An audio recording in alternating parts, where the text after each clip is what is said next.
வாசிக்கபடியாய் தெரிந்து கொண்ட வேத பாடம் யோவான் எழுதின சுவிசேஷம் 2ஆம் அதிகாரம் 2ஆம் வசனம் 1ஆம் வசனம் தொடங்கி 11ஆம் வசனம் வரை. யோவான் 2ஆம் அதிகாரம் 1ஆம் வசனம் தொடங்கி 11ஆம் வசனம் வரை.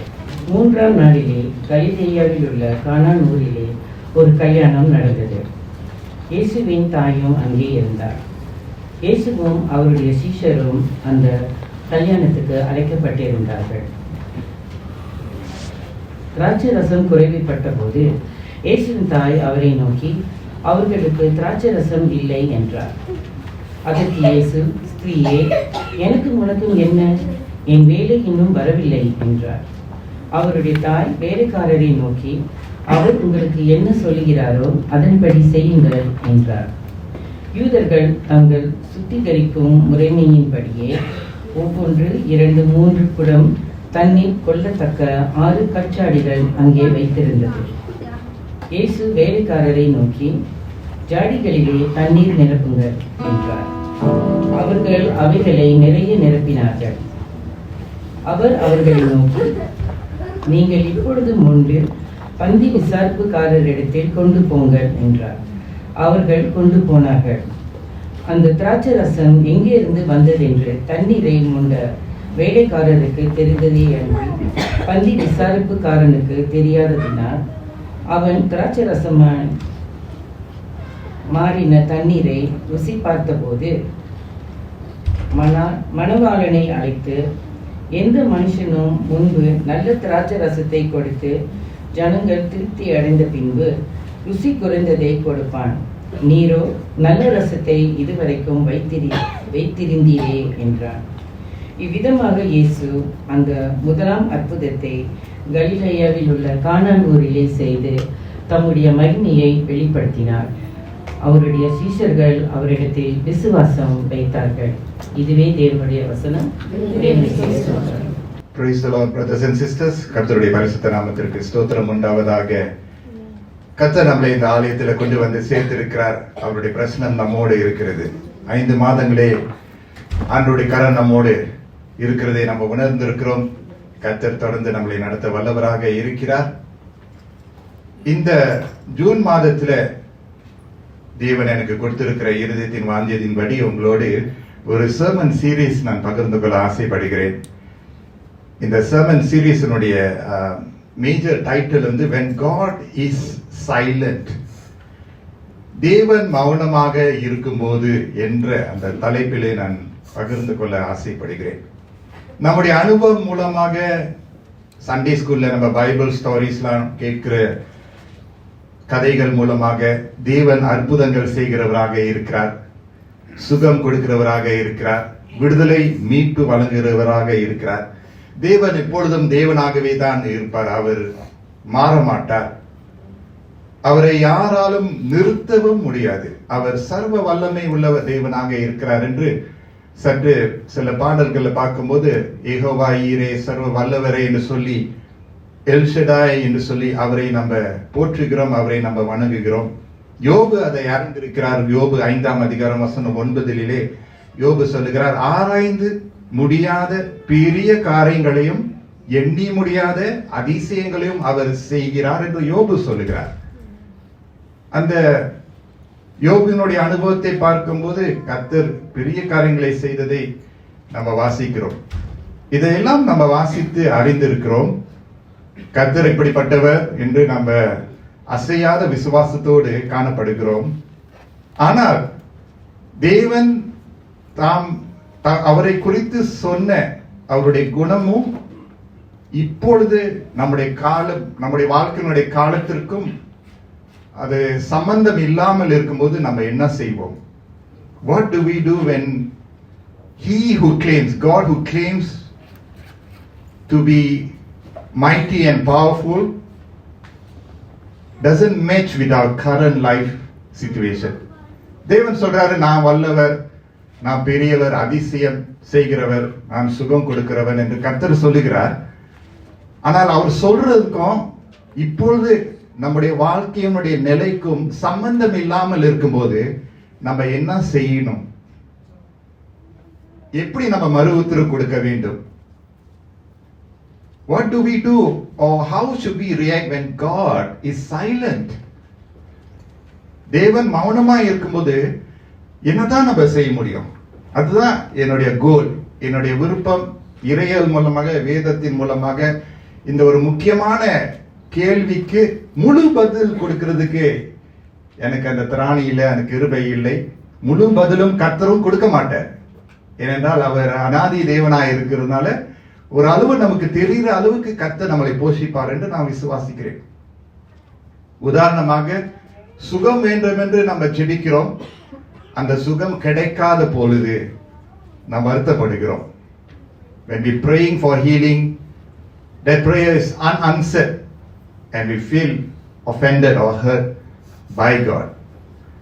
By the way, no answer is an answer too. Okay? பதில் கொடுக்காததும் ஒரு பதிலாகவே தான் இருக்கிறது. இன்னொரு உதாரணம், வாழ்க்கை துணைக்காக ஜெபிக்கும் போது அந்த வாழ்க்கை துணை வராமல் அமையாத போது என்ன நடக்குதுன்னா நம்ம ஏமாற்றமாய் இருக்கிறோம், ஃப்ரஸ்ட்ரேட்டிங்கா இருக்கிறது. அல்லது ஒரு ஊழிய திசையை நோக்கி நம்ம ஜெபித்து கொண்டு இருக்கிறோம், அது தாமதம் ஆகும் போது நம்மளுக்குள்ளே குழப்பங்கள் ஏறெடுக்கப்படும், நமக்குள்ளே கேள்விகள் எழும்பும். அல்லது வேலை இடத்துல ஒரு நல்ல மாற்றம் வேண்டும் என்று நம்ம ஜெபிக்கிறோம், ஆனால் மாற்றமே இல்லை, இருக்கிற இடத்துல இருக்கக்கூடிய ஒரு நிலைமை ஆகிறது. தேவன் மௌனமாய் இருக்கும்போது நம்ம என்ன செய்ய முடியும்? தேவன் மௌனமாய் இருக்கும்போது குறைவுகளை மேற்கொண்டு வாழ்வது, surviving setbacks, especially when we seem to see that God is silent. ஒன்று நம்ம விளங்கிக் கொள்ள வேண்டும், ஆண்டவர் மௌனமாய் இருக்கும்போது அவருடைய வல்லமை குறைந்தது என்று நம்ம நினைத்திடக்கூடாது. அவருடைய அதிசய கிரியைகள் குறைந்து விட்டது என்று நாம் நினைத்து கூடாது. அமைதல் என்று சொன்னால் மௌனமாய் இருக்கிறது சொல்லி நம்ம பார்க்கும்போது அவர் கிரியை செய்யாமல் இருக்கிறார் என்று நம்ம நினைச்சிடக்கூடாது. Silence does not mean that God has become ineffective. His power has gone, weaker. மௌனம் இருக்கும்போது அவருக்கு பொறுப்பே இல்லை என்று நம்ம நினைச்சிடக்கூடாது. மௌனம் இருக்கும்போது அவர் எந்த ஒரு ஆதரவு காண்பிக்கலையே என்று நம்ம நினைச்சிடக்கூடாது. ஒருவேளை அந்த பேர் நம்ம நினைச்சிருக்கலாம், தப்பு இல்லை. ஒருவேளை அப்படி ஒரு எண்ணம் நம்மளுக்கு வந்திருக்கலாம், ஆண்டவர் வந்து கண்ணு இல்லையா, காது இல்லையா, கை இல்லையா, ஏன் அவங்களுக்கு எல்லாம் செய்யறாங்க, எனக்கு மட்டும் செய்யாம இருக்கிறாரு என்று சொல்லி நம்ம நினைக்கிறது உண்டு. அது மனுஷனுடைய இயல்பு. ஆனால் தேவன் அமைதலாக இருக்க அவர் தீர்மானம் பண்ணலாம், அமைதலா இல்லாதபடியும் அவர் தீர்மானம் பண்ணலாம். அவர் அநாதி தேவனாய் இருக்கிறதுனால அவருடைய அநாதி திட்டம், சித்தம் ஏற்ற காலத்துக்கு அப்படியாகவே இருக்கிறது. God can choose to be silent and God can choose to not be silent. Because he is sovereign, his choices are sovereign. அது அவருடைய தீர்மானமாய் இருக்கிறது. இன்றைக்கு வாசிக்க கேட்ட பாகத்துல பார்க்கும்போது எல்லா கலாச்சாரத்திலும், எல்லா பாஷையிலும், எல்லா மதத்திலும், இனத்திலும் திருமணம் என்ற ஒரு அம்சம் இருக்கிறது என்று நாம் மறுதலிக்க முடியாது. திருமணம் என்று சொன்னால் ஒருவர் இருவர் மட்டுமல்ல, இரு குடும்பமும் இணைந்து கூடி வரக்கூடிய ஒரு பரிசுத்த விவாகத்தினுடைய ஒரு அம்சமாக, ஒரு ஆசீர்வாதமாக, ஒரு தொடர்ச்சியாக இருக்குது என்று நம்ம அறிந்திருக்கிறோம். ஒரு திருமணத்தை ஆயத்தப்படுத்துவதற்கு, ஒரு திருமணத்தை நல்ல விதமாக நடத்துறதுக்கு அநேக நேரம் அவசியம், அதிகமான பொறுமை தேவை, நிறைய திட்டங்கள் செய்ய வேண்டியது இருக்கும், பண வசதி வேண்டும், தூங்க முடியாத நிலைகள் இருக்கும், பிறகு தீர்மானங்கள் எடுக்கணும், பல தீர்மானங்கள் எடுக்கணும். எந்த தேதியில திருமணம் பண்ணணும், எந்த உடையை வாங்கணும், எந்த சாப்பாடு நம்ம ஆர்டர் பண்ணோம், யாரை இன்வைட் பண்ணோம். இன்வைட் லிஸ்ட் தான் ஆக பெரிய தலைவலி. எல்லாவற்றையும் பார்த்தா அந்த இன்வைட் லிஸ்ட் தான், கெஸ்ட் லிஸ்ட் தான் so important, right? So திருமணம் என்று சொன்னால் எல்லா டீடைல்ஸும் நம்ம விட்டுற முடியாது. Everything has to be measured to the detail. ரொம்ப கணக்காக, அழகாக, நேர்த்தியாக செய்யணும். Anything is connected to everything. எதுவா இருந்தாலும் எல்லாவற்றிலும் அது இணைந்து இருக்கிறது என்று நான் கவனித்திருக்கிறேன். இன்றைக்கு வாசிக்க கேட்ட பாகம் நமக்கு வந்து கானா ஊரிலே நடந்த கல்யாணத்தை குறித்து நம்ம வாசிக்க இருக்கிறோம். அங்கு இயேசு அவருடைய சீஷர்கள் இயேசுனுடைய தாயாரும் அழைக்கப்பட்டிருக்கிறார்கள். இந்த வெட்டிங் செரமனி ஒண்ணு, வெட்டிங் ஃபீஸ்ட் மற்றொன்று. வெட்டிங் செரமனிக்கு வருவார்கள், ஆனா வெட்டிங் ஃபீஸ்க்கு வருது என்ன எண்ணிக்கை வந்து இன்னும் அதிகமாக இருக்கும் என்று சொல்வார்கள். The feast is generally attended by a greater number of people. இன்னும் அதிகமான ஆட்கள் அந்த உணவு பந்தியில தான் அவர்கள் சேருவார்கள். இந்த உணவு பந்தியில, இந்த திருமண நல்ல நாளிலே என்ன நடக்குதுன்னா, திடீரென்று நடக்கக்கூடாத ஒரு காரியம் நடக்க இருக்கிறது. நடக்கவே கூடாது, நடந்திருக்கவே கூடாது. எல்லாம் நல்ல ஆவலாக நுணுக்கமாக நல்ல யோசித்து நிதானித்து திட்டம் பண்ணி பிரயாசப்பட்டு அவர் எல்லா ஆயத்தங்களையும் செய்த பிறகும் அங்கு நடக்கக்கூடாதது நடந்தது. எல்லாமே நேர்த்தியாக இருந்திருக்கணும், ஒழுங்காக இருந்திருக்கணும். ஆனால் அப்படி இல்லை. அந்த சூழ்நிலையை நம்ம வாசிக்கிறோம். யோவான் 2:3 பார்க்கிறோம். திராட்சை ரசம் குறைவுபட்ட போது, திராட்சை ரசம் குறைவுபட்ட போது, குறைவுபட்ட போதுன்னு சொல்லுங்களேன். குறைவுபட்ட போது, திராட்சை ரசம் குறைவுபட்ட போது இயேசுவின் தாய் அவரை நோக்கி, அவர்களுக்கு திராட்சை ரசம் இல்லை என்றார். Have you experienced something similar which is familiar in life? நம்முடைய ஜீவியத்தில, வாழ்க்கையில இது போன்ற சம்பவம் நடந்திருக்கிறதா? எல்லாமே அழகாக நம்ம பிளான் பண்ணி திட்டம் பண்ணி நல்லா ஜெபித்து யோசித்து தீர்மானம் பண்ணி எல்லாம் கலந்தெல்லாம் பேசிட்டு எல்லாம் நல்லா நடந்துட்டு இருக்கோம்.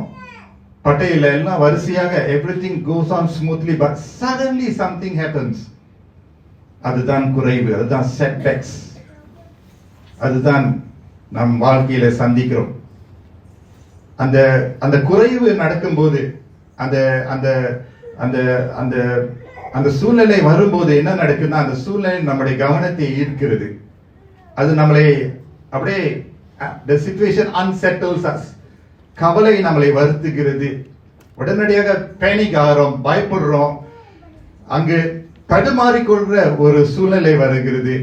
நம்ம முன்னுக்கும் போக முடியாது, பின்னுக்கும் போக முடியாது, வலது இடது புறமும் நம்ம நகர முடியாத ஒரு சூழ்நிலை. jammed up. Have you all felt being jammed up?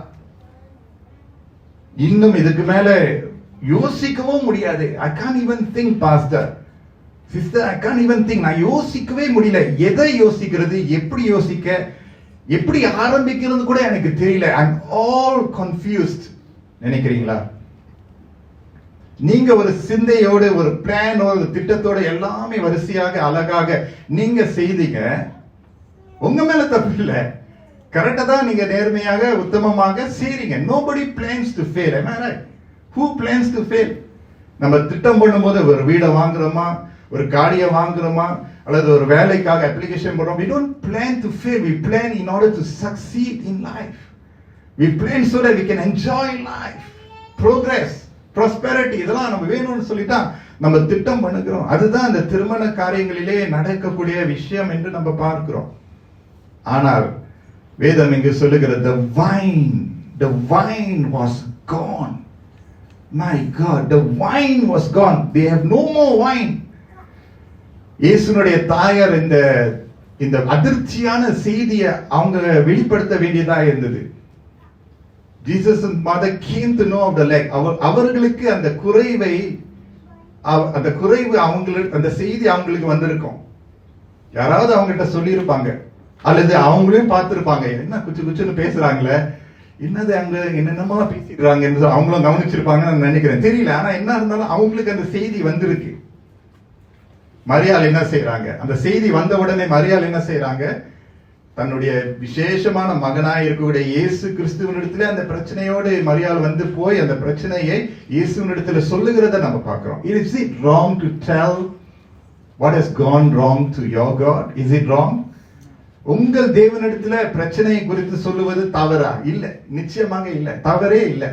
நம்ம எல்லாரும் நம்மளுடைய வருத்தத்தை, நம்முடைய ஏமாற்றங்களே, நம்முடைய சந்தோஷ நாள், நம்முடைய துக்க நாள் இயேசுவினிடத்துல நம்ம போய் சொல்றோம். தாயா இருக்கக்கூடிய மரியாள் இயேசுவினிடத்துல சொல்லுகிறதை நம்ம பார்க்கிறோம். It's nothing wrong. We bring our problems to God. Yes, God is healer. Yes, God will set free. Yes, God has something wonderful in our life. Precisely. That's true. ஆனால் இயேசு மரியாளுடைய வார்த்தைகளை கேட்டபோது இயேசு என்ன மறுவுத்தரவு கொடுக்கிறாங்க? Now you want to read the Bible as it is, then you'll see the blessing. So கொஞ்சம் பொறுமையா இருங்க. I will bring the story nicely. யோவான் 2:4 பார்க்கும்போது இயேசு எப்படி மறுவுத்தரவு கொடுக்கிறார் பாருங்க. அதற்கு இயேசு, ஸ்திரீயே, எனக்கும் உனக்கும் என்ன, என் வேளை இன்னும் வரவில்லை என்றார். அதோடு முடிச்சிட்டார். Dear woman, why do you involve me? Jesus replied, my time has not yet come. My time has not yet come. என் வேளை இன்னும் வரவில்லை என்றார். மிகவும் ஒரு awkward, it seems like a very rude reply, right? Calling your mother, hey woman. இங்க நிறைய mothers இருக்கிறீங்க. I don't know how long, but when our children call us, you know the way they normally, எப்பொழுதும் போல கூப்பிட்டுட்டு, என்னையே வச்சிங்களேன், நாம உங்களே வச்சிங்க, எப்போதும் போல உங்களை கூப்பிட்டுட்டு எல்லாரும் முன்னாலே வேற மாதிரி கூப்பிட்டா எப்படி இருக்கும்? சில்லுன்னு ஏறாது, ஏறும் தானே, ஏற நல்ல மரியாதை கூப்பிட்டு ஏ அப்படின்னு சொன்ன ஏறிடுறாங்க. ஜீசஸ் சொல்றாரு, ஸ்திரீயே, எனக்கும் உனக்கும் என்ன. So demoralizing. So demoralizing. Here is a problem. இங்க ஒரு பிரச்சனை. கல்யாணம், பந்தி, எல்லாரும் வந்துட்டாங்க. சொந்தம் பந்தம், உற்றார் உறவினர் கூட்டம், பட்டணத்துல இருக்கிறவங்க, கிராமத்துல இருக்கிறவங்க எல்லாரும் வந்து கூடிட்டாங்க. அங்க ஒரு குறை இருக்கிறது. குறையை நீக்கக்கூடியவர் இயேசு கிறிஸ்து. குறை நீக்கிறவர் நம்முடைய கர்த்தர். குறைகளை நிறைவாக்குவார். ஆனால் ஆண்டவர் அந்த இந்த வார்த்தை எதுக்கு சொன்னார்னா, நாம் தேவனோடு வைத்திருக்கக்கூடிய அந்த மகா பெரிய பரிசுத்த பந்தியிலே கலந்து கொள்ளக்கூடிய நேரம் வரவில்லை என்று அவர் அந்த நோக்கத்தில் சொல்லுகிறார். மணவாட்டி மணவாளனுடைய உறவிலே அந்த பிரதான பந்தி, the ultimate feast where we the bride, மணவாட்டியும் மணவாளன் இயேசுவும் இணைந்து இருக்கக்கூடிய அந்த பந்தியை குறித்து அவர் சொல்லுகிறார். அதை நினைவு கூர்ந்து அவர் சொல்லுகிறார் நான் விசுவாசிக்கிறேன். ஆனால் இன்னொரு காரியத்தை நாம் அறிந்து கொண்டோம் என்றால், ஆண்டவருக்குன்னு ஒரு டைம் லைன் இருக்குன்னு நம்ம அறிந்து கொள்ள வேண்டும். God has a timeline. Sometimes God seems to be present but inactive. சிலர் வாட்ஸ்அப் ஸ்டேட்டஸ் எல்லாம் பாத்தீங்கன்னா inactive. Right? Out for lunch. Can God be out for lunch? Sorry, call back later. What happens when God goes silent in your life? You feel that way. அவர் அங்க இருக்கிறாரு, ஆனா இல்ல. அவர் எப்பொழுதும் இருக்கிறாரு, ஆனா இந்த சூழ்நிலையில இல்லையே. ஏன் இல்லைன்னா அந்த குறைவு ஒன்றும் இருக்குல்ல. We attach our lackness with God's faithfulness. That's why we have problem. We think that God has to always fill whatever we ask, and where there is a lack, we question His authority. இவர் உண்மையா கடவுளான்னு கேட்க ஆரம்பிக்கும். அவர் இருக்கிறாரு, ஆனா இல்ல. The lack is there and He is there but not there. இந்த தேவன் மேல நம்ம விசுவாசத்தை நம்ம வைக்கலாம். இந்த மௌனமா இருக்கக்கூடிய இந்த தேவனிடத்துல நம்முடைய பிரச்சனையை கொண்டு வந்து சேர்க்க முடியுமா? The answer is yes. Hallelujah. தேவன் மௌனமா இருந்தாலும் அவர் மேல விசுவாசம் வைப்போமாக. I tell you what, I'll explain to you. The silence can be compared to the empty tomb. தேவனுடைய மௌனமும் கல்லறையை விட்டு எழுந்தேறின இயேசு கிறிஸ்துவினுடைய அந்த காலியான கல்லறைக்கும் சம்பந்தம் உண்டு. ஒரு ஆமென் சொல்லிடுறீங்களா? He is not here, he is risen. அவர் இங்கு இல்ல, அவர் உயிர் தெழுந்தார். அவர் அங்க இல்ல, சரீரம் அங்க இல்ல, மௌனமா இருக்கு, காலியா இருக்கு. ஆனால் அவர் உயிர் தெழுந்தார். ஹல்லேலூயா. அந்த காலியா இருக்கக்கூடிய கல்லறை தோல்விக்கு அடையாளம் இல்ல. ஆமென் சொல்லுமா? The empty tomb is not a sign of defeat. We should know this by now. The empty tomb is a sign of victory. காலியா இருக்கேன்னு சொல்லி என்ன நடக்குது? அவர் உயிர் தெழுந்தார். It's a sign of victory. Friends, silence need not always be an indication of defeat. No, don't feel that way. Silence can mean God is at work. மௌனமா இருக்காருன்னு ஒருவேளை நீங்க நினைக்கலாம். ஒண்ணுமே கர்த்தர் செய்யலையே, இவ்வளவு ஜெபிக்கிறேன், உபவாசிக்கிறேன், பிரயாசப்படுறேன், சர்ச்சுக்கு வரேன், பைபிள் வாசிக்கிறேன், முட்டிக்கால் போட்டு ஜெபிக்கிறேன், அழுகுறேன், புலம்புறேன், ஆண்டவர் மௌனமாவே இருக்கிறார்னு ஒருவேளை நீங்க நினைச்சாலும் நினைச்சிருக்க பரவாயில்ல. ஆனால் ஆண்டவர் அவருடைய மௌனத்திலும் அவர் கிரியை செய்கிறார். அவர் அமைதியா இருக்கிறார்னு நீங்க நினைச்சாலும் அவர் அமைதியாகவே கிரியை செய்கிறார், மௌனமாகவே கிரியை செய்கிறார். Because we are so used to loudness and music and happening things, we think that when God goes silent, He's not in our life. But I tell you, when you hold God in His silence, you will survive your setbacks. Hallelujah. அதுதான் இங்கே நம்ம பார்க்கிறோம். God is at work and will turn things around for you, my friends, for good. அவரை நேசிக்கிறவர்களுக்கு சகலமும் நன்மைக்கு ஏதுவாக மாற்ற கர்த்தர் வல்லவராக இருக்கிறார். எந்த ஒரு தீமை இருந்தாலும், எந்த ஒரு தோல்வியா இருந்தாலும், ஏமாற்றமா இருந்தாலும், அவர் மேல நம்ம பற்றி கொண்டோம் என்றால் ஏற்ற நேரத்தில் அழகாக அவர் அமைத்து கொடுப்பார். நம்புவோம். கண்களினாலே பார்க்கும்போது நம்பாம இருக்கிறதா பரவாயில்ல, இருதயத்துல விசுவாசம் கொள்வோம். கண்ணு பார்த்து சொல்லுது இது நடக்காதுப்பா, காது சொல்லுது இல்ல பாரு நான் கேள்விப்பட்டேன் இது நடக்காது, ஆனா இருதயத்துல நம்புவோம். ஏமேன். கண்ணுல நம்பினா எல்லாமே நம்ப முடியாது, கேட்கறதெல்லாம் நம்பவே முடியாது. ஆனா இருதயத்திலே விசுவாசிக்கிறோம். நீ விசுவாசித்தால் தேவ மகிமையை காண்பாய். Believe and you will see the glory of God. Not see first, you believe first. Lord, I'm struggling, God. Nothing seems to be working. But don't lose your hope in God. Believe in Him yet. Even when you think that He is silent. மௌனமா இருக்கிறாரே என்று ஒரு ஏக்கத்தோடு, ஒரு தாகத்தோடு, ஒருவேளை ஏமாற்றத்தோடு இருந்தாலும் கூட நீங்க நம்புங்க. அதை மட்டும் விட்டுறாதீங்க. அந்த கடுகளவு விசுவாசத்தை மட்டும் வச்சீங்க. ஓ ஹalleluya. மலைகளை கூட அகற்ற கர்த்தர் வல்லவராக இருக்கிறார். Hold on to the mustard seed faith, not that big faith. That's just little faith in God. அந்த குறைவிலே கல்யாணத்துல இயேசு என்ன செய்றார்? What happened during the setback at the wedding? அந்த திருமணத்துல ஒரு குறைவு, ஒரு setback. Everything was moving forward. Suddenly it paused. It's almost like going back, giving up. There's no strength to move forward. Everything collapsed. எத்தனை பேர் அந்த அனுபவம் இருக்கு? Everything suddenly collapsed like a deck of cards. How painful can it be? கஷ்டப்பட்டு அந்த கார்ட்லாம் வைக்கிறீங்க, கஷ்டப்பட்டு அந்த டொமினோலாம் வைக்கிறீங்க, கஷ்டப்பட்டு அந்த லேகோலாம் கட்டுறீங்க, நேரம் எடுத்து ஒதுக்கி வைத்து ஜெபித்து பிரயாசப்பட்டு வாந்தியோட இருந்து கட்டுறீங்க, திடீர்னு தொப்புன்னு விழுது. எப்படி இருக்கும்? கஷ்டம். ஆனா ஆண்டவர் அந்த குறைவிலே அவர் என்ன செய்தார்னு நம்ம கவனிக்கணும். We must pay attention to what happened when there was a setback. Very important. அதான் பைபிளாகவே படிக்கணும். Don't read into it.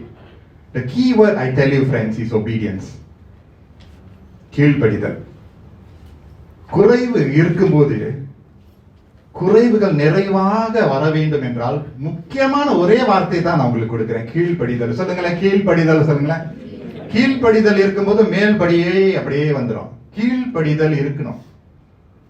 இயேசுனுடைய தாய் என்ன சொல்றாங்க? அந்த வேலையாட்களை பார்த்து, do whatever Jesus tell you to do. Do whatever. அவர் எதையெல்லாம் செய்ய சொல்றாரோ அதையெல்லாம் செய்யுங்க. பக்கத்தில் 6 கல் ஜாடிகள் இருந்தன. 6 stone water jars were there. அதெல்லாம் usual items தான். It was just usual items that the Jewish people use. ஆண்டவர் அந்த யூசுவலா இருக்கக்கூடிய காரியங்களை வைத்து ஆண்டவர் unusual அற்புதத்தை செஞ்சாரு. Normal things in life, he took it and proved that he could do extraordinary things. Normal things. Friends, just be normal before God.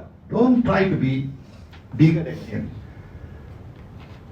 அவரை விட நம்ம பெருசுன்னு நினைச்சிட்டு வாழக்கூடாது.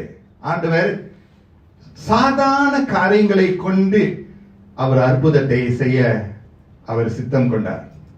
அந்த 6 கல் ஜாடியிலிருந்து என்ன நன்மை வரப்போகுது? What does the 6 stone water jars that the Bible says 6 stone water jars were there? What good does it bring? அது எதற்கு பயன்படுத்துகிறதுனா ceremonial washing. அது ஒரு பிரயோஜனத்துக்காக பயன்படுத்தப்படுகிறது. யாரும் நினைச்சிருக்க மாட்டாங்க அந்த அது பிரயோஜனமற்ற பர்டிகுலர் அதன் மூலமாக குறைவுகள் நிறைவாக்கப்படும் என்று யாரும் நினைச்சிருக்க மாட்டாங்க. The humans have a way of thinking. We have நான் வெச்ச வழிதான் வழி. அதுல ஒரு டயலாக் மறந்துட்டு, சரி பரவாயில்ல. என் வழி தெரியாத நடிக்கும் இல்ல, பாருங்க. என் வழி வழி தலை வெளியா போகுது. போ. Humans think differently from God. That's why we need the mind of Christ. கிறிஸ்துவின் சிந்தை உங்களில் இருக்க கடவுது என்று பவுல் சொல்றார். It's not a light thing. Now, I'm not saying this to demean you. I'm including you in this preaching. No way இந்த பிரசங்க மேடையில நான் எல்லாம் அடைஞ்சிட்டேன்னு நான் சொல்லல. அடிபட்டு உதப்பட்டதுனால தான் சொல்றேன். கிறிஸ்துவின் சிந்தை உங்களில் இருக்க கடவுதுன்னா நம்ம சிந்தையில வாழ்க்கையை ஓட்ட பாக்குறோம், நடத்த பாக்குறோம். கொஞ்சம் கர்த்தருக்கு ஒப்பு கொடுக்க திரும்பி அப்புறம் வர்றோம். It's okay. ஆனா கிறிஸ்துவின் சிந்தை எவ்வளவு முக்கியமா இருக்கிறது. ஆண்டவருடைய சிந்தை வித்தியாசம். ஏசாயா 55 அதிகாரம். This is a good verse. You can pick it up. Some of you all can read the English Bible. Isaiah 55 verse 8 and 9. Take it for you. Isaiah 55 8 and 9. என் நினைவுகள் உங்கள் நினைவுகள் அல்ல, உங்கள் வழிகள் என் வழிகளும் அல்லவென்று கர்த்தர் சொல்லுகிறார். பூமியை பார்க்கிலும் வானங்கள் எப்படி உயர்ந்திருக்கிறதோ அப்படியே உங்கள் வழிகளை பார்க்கிலும் என் வழிகளும், உங்கள் நினைவுகளை பார்க்கிலும் என் நினைவுகளும் உயர்ந்திருக்கிறது. நம்ம வழி மட்டும் இல்ல, நம்ம நினைவுகளே வித்தியாசம் இருக்கு. அதனால்தான் தேவனோட நெருக்கமாய் இருக்கிறது ரொம்ப முக்கியம். என் நேரம் வரவில்லை என்று கர்த்தர் சொல்றாரு. அவருக்கு அக்கறை இல்லை என்று அல்ல, அவருக்கு ரொம்ப அக்கறை இருக்கு. The setback was a setup for something marvelous to happen. ஆண்டவர் என்ன செய்யறார் தெரியுமா? அந்த சூழ்நிலை அவருடைய கரத்துல அவர் எடுத்துக்கொள்கிறார். Praise God. When Jesus takes charge of our situation, friends, even the impossible can happen. Water can never turn into wine. அது என்ன சொல்லுவாங்க, கெமிக்ஸ்ல பாத்தீங்க, கெமிஸ்ட்ரியில பாத்தீங்களா, whatever term you use it, water can never change into wine. It can never. Impossible. It's just like இந்த mic வந்து சோறா மாறிடணும். ரொம்ப எக்ஸ்ட்ரீமான example, ஆனா உங்களுக்கு புரிய நான் நினைக்கிறேன். It can never happen. Never. ஆனால் ஆண்டவர் என்ன காண்பிக்கிறதுனா, ஏன் தண்ணீர் திராட்சை ரசம்னா extreme. What is your extreme like? What is your extreme difficulty? God can turn it around so much that is almost impossible. இது தேவனால் தான் ஆகும். Amen. It is impossible, pastor. This is definitely not me. சாட்சிலாம் கேட்கிறோம்ல, இது கர்த்தர் தான் செஞ்சிருக்கிறார், நான் இல்ல. ஆணித்தரமா சொல்றோம்ல, அவர் தான் செஞ்சிருக்காரு, என்னால ஒண்ணுமே இல்லை, அவர் தான் செஞ்சிருக்காரு. அந்த அளவுக்கு கர்த்தர் கிரியை செய்வார். யோவான் 2:7 இயேசு சொல்றாரு, இயேசு வேலைக்காரரை நோக்கி, மரியாள் வந்து வேலைக்காரன் சொல்லிட்டாங்க, அவர் சொல்றதெல்லாம் செஞ்சிருப்பான்னு. இயேசு என்ன சொல்ற, வேலைக்காரனை நோக்கி ஜாடிகளிலே தண்ணீர் நிரப்புங்கள் என்றார். என்ன சொன்னாரு? ஜாடிகளிலே. எத்தனை ஜாடி? 6 ஜாடி. கர்த்தர் எதை சொன்னாரோ, எந்த அளவுக்கு சொன்னாரோ, எந்த நீளத்துக்கு சொன்னாரோ, எந்த ஆழத்துக்கு சொன்னாரோ, அதை எல்லாம் கீழ்ப்படிந்தால் எல்லாம் மாற்றப்படும். பிரச்சனை என்னன்னா, உங்க இஷ்டத்துக்கு நம்ம கீழ்படுறோம். 6 நெருப்புன்னு சொன்னா 5 நெருப்புறோம். 6 நெருப்ப சொன்னா 1.5 தான் உனக்கு கிடைக்கும். We pick and choose what we want to obey before God. Sadly. Once again, I don't say this in a demeaning way. This is what we live our life like. We choose what we want to obey God. So அதனுடைய விளைவுகளை நம்ம சந்திக்கும் போது ரொம்ப கஷ்டமா இருக்கு மறுபடியும் எந்திரிக்கிறதுக்கு. Don't choose what you want to obey God. Choose what He wants you to obey Him. ஆமென் சொல்லுமா? அதுதான் கீழ்ப்படிதல். அந்த கீழ்ப்படிதல் ரொம்ப கஷ்டமா இருக்கும். Okay, it's not going to be easy. Come on. No, it's going to be tough. ஆனா ஆண்டவர் சொல்ல பாருங்க, ஜாடிகளை தண்ணீர் நிரப்புங்கள் என்றார். என்ன நடக்குது? அவர்கள் அவைகளை நிறைய நிரப்பினார்கள். Jesus said to the servants, fill the jars with water. Very short phrases in the Bible. So they filled them to the brim. Wow. What does that show? அரகுறையான கீழ்ப்படிதல் அல்ல. Friends, this I call it difficult obedience. Sometimes God will require you to obey Him. Something that is really difficult to let go. It may be a relationship. ஒரு உறவா இருக்க, அல்லது ஒரு தவறான ஒரு கொள்கை, தவறான ஒரு பழக்கம், ரொம்ப கஷ்டமா இருக்கு அது லெக் கோ பண்றதுக்கு. ஆனா அது நீங்க கீழ்படுத்தீங்கன்னா வரப்போகுது திராட்சை ரசம். உங்களுக்கு தண்ணி தான் வேணும்னா நீங்க அப்படியே போங்க. If I want to choose to make my own path for my own life, God will let you do it, but you'll miss out on the wine. அந்த திராட்சை ரசம் நமக்கு ஆண்டவர் ஆயத்தப்படுத்துகிறார், ரெடியா இருக்கிறார் மாற்றுவதற்காக. ஆனா நம்ம கஷ்டப்படுறோம். அவர்கள் அவைகளை நிறைய நிறைய நிரப்பினார்கள். சொல்லுங்க, நிறைய சொல்லுங்க, நல்லா சொல்லுங்க, நிறைய சொல்லுங்க, நிறைய சொல்லுங்க. I bless you, church. Whatever it is, obey God to the brim. Please obey. Please obey God. As a pastor, I tell you, please obey Him. அதுல இருந்து எல்லாமே வருது. obey God. parents வருது, மூப்பர்கள் வருது, டீச்சர்ஸ் வருது, சூப்பர்வைசர், மேனேஜர் வருது. நீங்கள் கர்த்தருக்கு கீழ்ப்படியும் போது ஏற்ற நேரத்தில் கர்த்தர் காரியங்களை வாய்க்க செய்வார். ஆண்டவர் இயேசு சிலுவைக்கு கீழ்ப்படிந்தார். Wow. Jesus had to, forgo everything to be obedient unto death, He could have chose to disobey the Heavenly Father. தெரியுமா?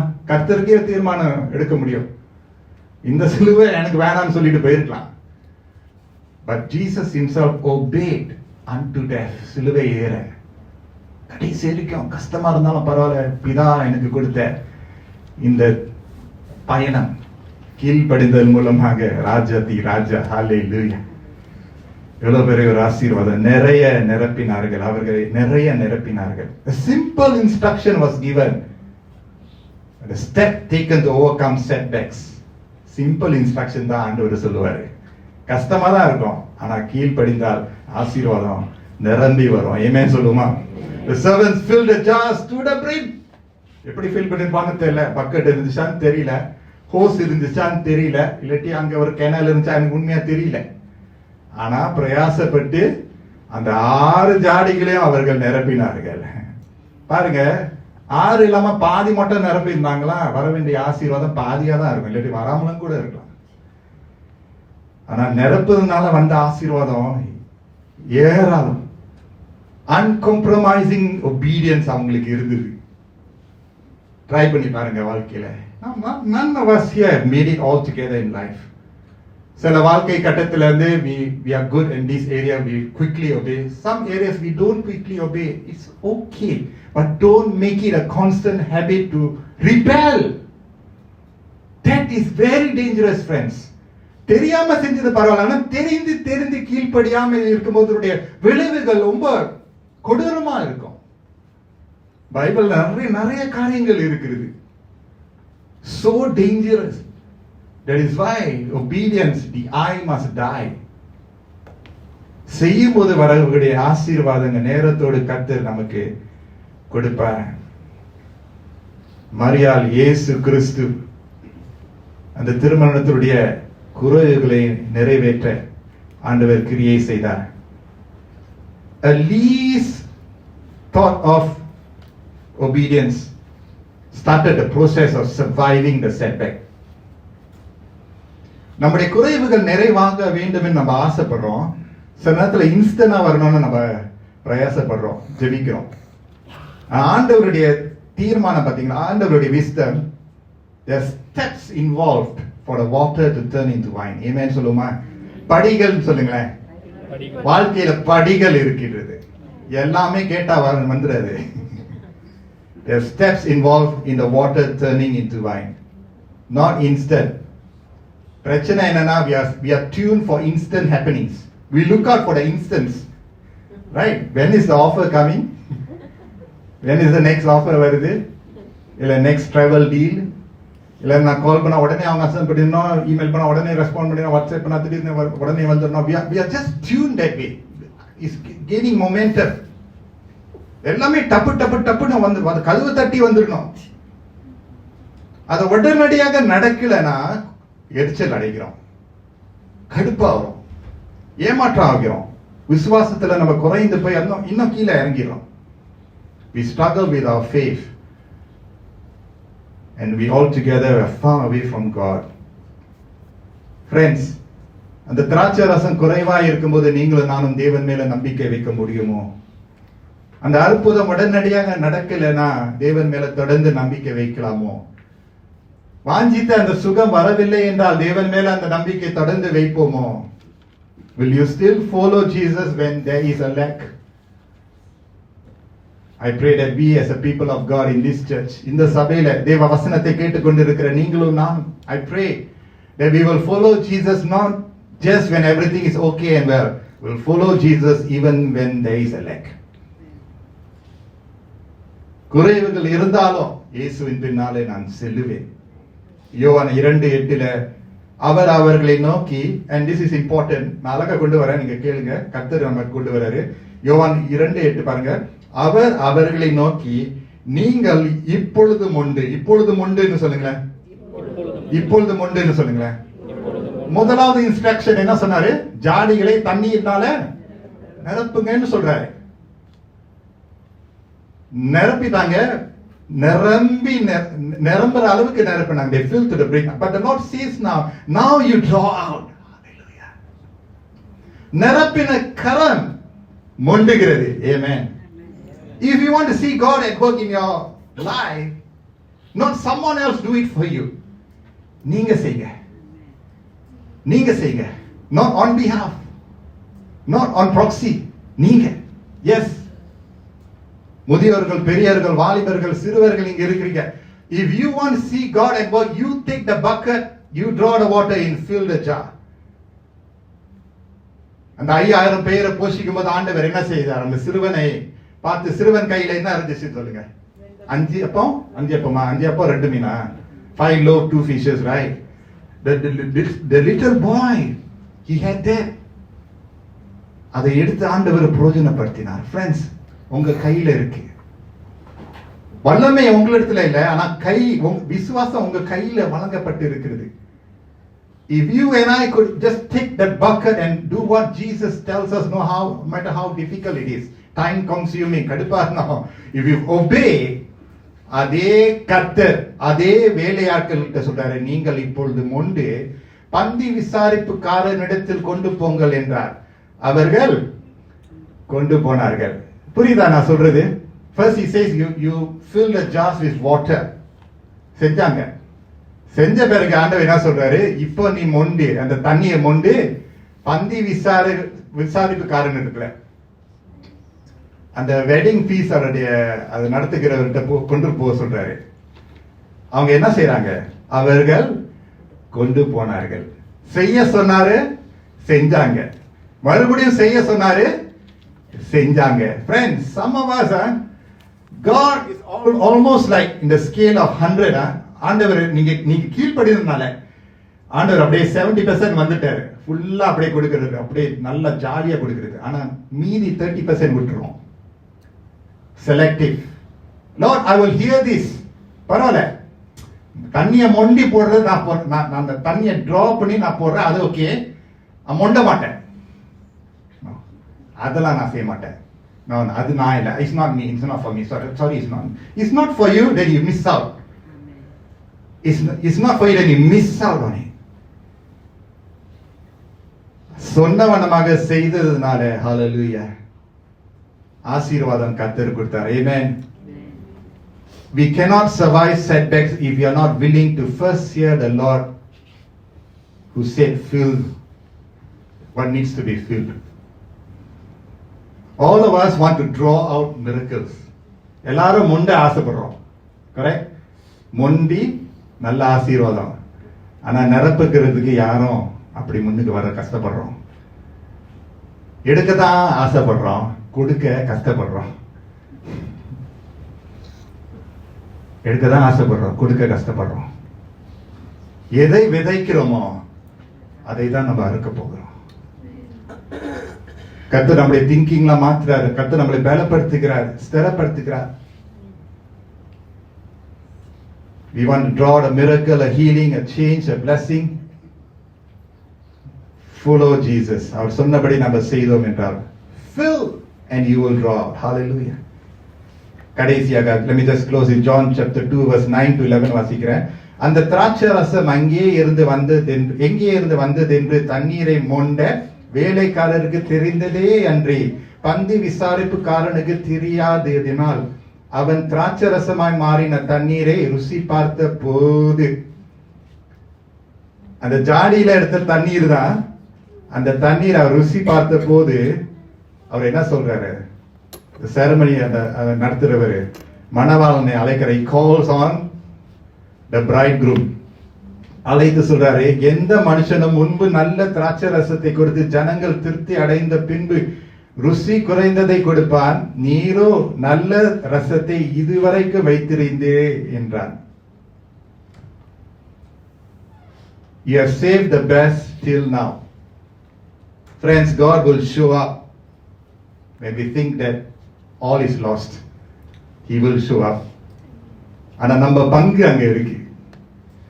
அது சிறந்த திராட்சை ரசமா இருந்தது. கர்த்தர் நமக்கு சிறந்ததை கொடுக்கணும்னா, குறைவுகள் நிறைவாக்க வேண்டும் என்றால், என்ன இருந்தாலும் அவர் அடிக்கிறாரோ, உதைக்கிறாரோ, தாமதிக்கிறாரோ, மௌனமா இருக்கிறாரோ, என்ன இருந்தாலும் அவர் சொன்னபடி நம்ம வாழ்ந்தோம் என்றால் நமக்கு தான் அந்த ஆசீர்வாதம் வந்து சேரும்.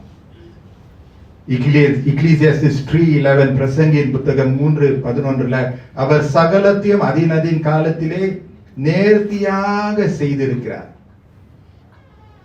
இந்த அற்புதத்தை செய்த கர்த்தர் என்ன நடக்குதுன்னா, சீஷர்கள் அவர் மேல விசுவாசம் வைத்தார்கள் என்று வசனம் சொல்லுது. இவ்விதமாக இயேசு இந்த முதலாம் அற்புதத்தை கலிலியாவில் உள்ள கானா ஊரில் செய்து தம்முடைய மகிமையை வெளிப்படுத்தினார். நம்முடைய குறைவுகளிலே கர்த்தர் அவருடைய மகிமையை வெளிப்படுத்துவார். பொறுமையோடு இருப்போம், நம்புவோம், விசுவாசிப்போம், கீழ்ப்படிவோம். அவருடைய சீஷர்கள் அவரிடத்தில் விசுவாசம் வைத்தார்கள். ஹல்லேலூயா. குறைவுகள் இருக்கும்போது குறைவுகளை நிறைவாக்குகிற கர்த்தர் நம்மோடு இருக்கிறார். ஆமென் சொல்லுமா? When God is silent, surviving setbacks. தேவன் மௌனமாக இருக்கும்போது குறைவுகளை மேற்கொண்டு வாழ்வது. கர்த்தர் நம்மை ஆசீர்வதிப்பாராக. Shall we pray? நல்ல ஆண்டவரே, உம்முடைய வசனத்துக்காக நன்றி. நல்ல நிலத்தில் விழுவட்டும் அப்பா, விழுவட்டும் விழுவட்டும் விழுவட்டும். நல்ல நிலத்தில் விழுவட்டும். உம்முடைய வார்த்தை நல்ல நிலத்தில் விழுவட்டும் விழுவட்டும். Let God's word just germinate in you now. You have heard the word, but don't let it be stolen by the enemy. ஏன்னா இந்த டைம் தான் பிசாசானவன் அதை திருடுவான், அதை எடுத்துக்கொள்வான்.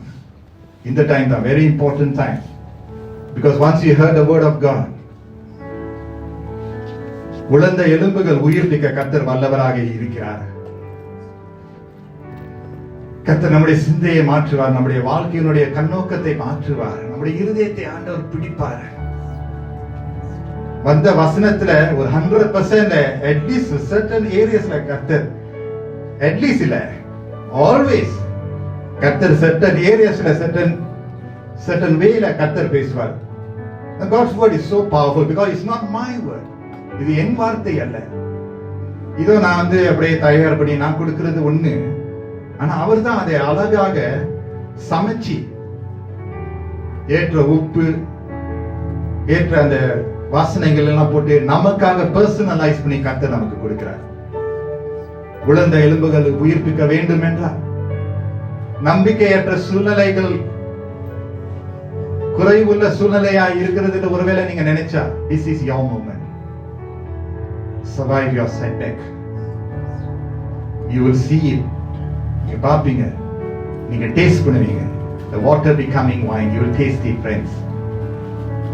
Your gloomy situation will change and God can change it.